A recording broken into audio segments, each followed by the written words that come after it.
এবাৰ মুস্তাফা কামাল আজৱাৰীয়ে কান্দিছে এইভাবে কান্দিছে যে ইছলামৰ সৌন্দৰ্য বুজি পোৱা সত্যৰঞ্জন বৰাই মুস্তাফা কামাল আজৱাৰীৰ কথা চিন্তা কৰে আৰু সেইভাবে মুস্তাফা কামাল আজৱাৰীয়ে এবাৰ কান্দিছে সত্যৰঞ্জন বৰাৰ নাম লৈ আমি মুহূৰ্তত জনাব বিচাৰিছো সত্যৰঞ্জন বৰাৰ কথা কৈ উচুপি উঠিছে উল্লেখ যে কাৰাগাৰলৈ যাবলগীয়া হৈছিল মুস্তাফা কামাল আজৱাৰী ইছলামক লৈ বিতৰ্ক হৈছিল যি সত্যৰঞ্জন বৰাই কোৰানৰ কথা বেয়াকৈ কৈছিল সেই সত্যৰঞ্জন বৰাই এতিয়া ইছলামৰ সৌন্দৰ্য বুজি পাইছে আৰু যাৰ বাবে ইছলামৰ সৌন্দৰ্য বুজি পোৱাৰ বাবে মুস্তাফা কামাল আজৱাৰীয়ে ধন্যবাদ দি উচুপি উঠিল সত্যৰঞ্জন বৰাৰ প্ৰসংগত কি মন্তব্য কৰিছে মুস্তাফা কামাল আজৱাৰীয়ে শুনাব বিচাৰিছো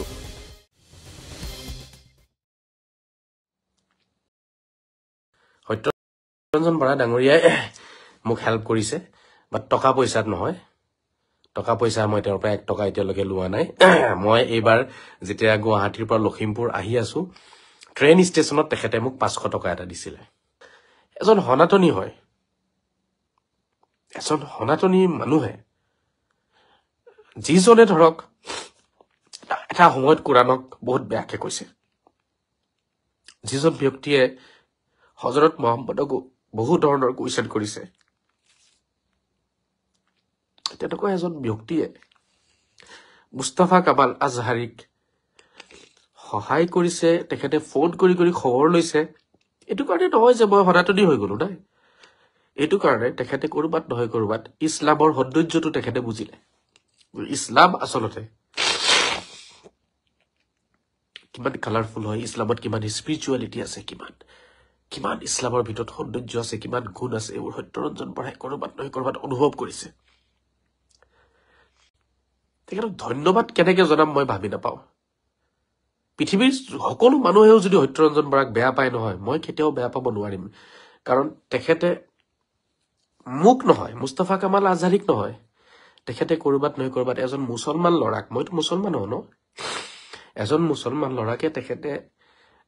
সহায় কৰিলে বিপদৰ সময়ত তেখেতে মই ডিব্ৰুগড় গলো তাত থাকা মেলাৰ সম্পূৰ্ণ ব্যৱস্থা তেখেতে কৰি দিলে আনকি ৰেষ্টুৰেণ্টৰ খানা চানা গোটেইখিনি লোকে তেখেতে বিল পে কৰাই দিছে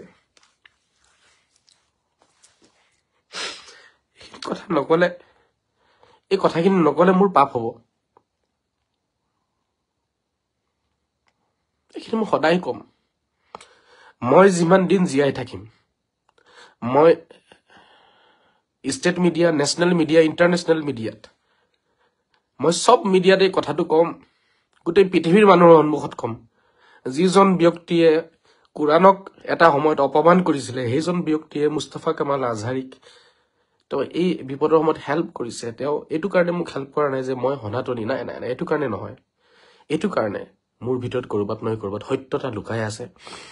আৰু কৰবাত নহয় কৰবাত হযৰত মুহাম্মদৰ গুণখিনি লুকাই আছে এটো তেওঁ ফিল কৰিছে এইবোৰ কথা মানে মই ইমোশনাল হৈ যাওঁ মই ইমোশনাল হ'ব নিবিচাৰো মোৰ যেটো শক্তি আছে নহয় এটো আসলতে বহুতেই কয় যে আপুনি ইমোশনাল নহব যিকিনক তেখেতে হোটেলৰ খানালৈকে মোৰ ফ্ৰী কৰাইছে তাৰ পিছত এটা ৰাতি মই ডিব্ৰুগড়ত থাকিলো ডিব্ৰুগড়ত থাকাৰ পিছত নেক্সট ডে মোক গুৱাহাটী তেখেতে লৈ গল ঠিক আছে কাৰণ এই সময়ত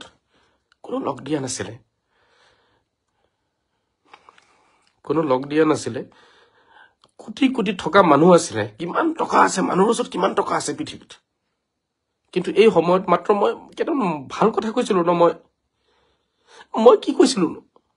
মই কৈছিলো আহক সকলোৱে মিলি পূজা কৰো মৰম চেনেহ বাঢ়িব এইটো কেনেকে সাম্প্ৰদায়িক হল বাৰু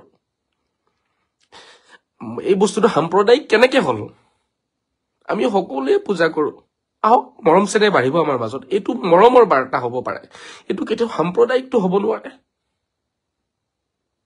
এইটো কেনেকে সাম্প্ৰদায়িক হল এইটো মই নেশ্যনেল ইণ্টাৰনেশ্যনেল মিডিয়াত এই কুৱেশ্যনটো মই উঠাম মই যিমান দিন জীয়াই আছো মই এইটো আনসাৰটো মই ল'ম মইতো এটোহে কৈছিলো ন আহক আমি সকলোৱে বিহু পালন কৰো আহক আমি সকলোৱে নাচিম আমি সকলোৱে দেশৰ সভ্যতা সংস্কৃতি সুৰক্ষিত কৰিম আমাৰ ঈদত তেওঁলোক আহিব আমি তেওঁলোকৰ পূজাত যাম আমি একে থালিতে খাম ঠিক আছে মই কৈছিলো যে গৰুটো আপোনালোকে নাখাব কাৰণ তেওঁলোকে পূজা কৰে গতিকে নাখাব তেওঁলোকৰ মনত আঘাত আহে এই বস্তুটো এই কথাটো কেনেকৈ সাম্প্ৰদায়িক হ'ব পাৰে এইটোতো আমাৰ সৌন্দৰ্য হ'ব লাগিছিল এইটো এইটো এইটো এইটো spirituality of Islam beauty of Islam ইছলামে বেলেগৰ দুখ দৰদ বেলেগৰ মনৰ কষ্টখিনি আমাক ফিল কৰিব শিকাইছে হযৰত মুহাম্মদে নহয় কিন্তু এই কথাখিনি কেনেকৈ সাম্প্ৰদায়িক কেনেকৈ হৈ গ'ল মই ধৰিব নোৱাৰিলো যোগ্য সত্যৰঞ্জন বৰা ডাঙৰীয়াই যিকোনো খবৰৰ বাবে যোগাযোগ কৰক 7099017330 অথবা 7099017390 নম্বৰত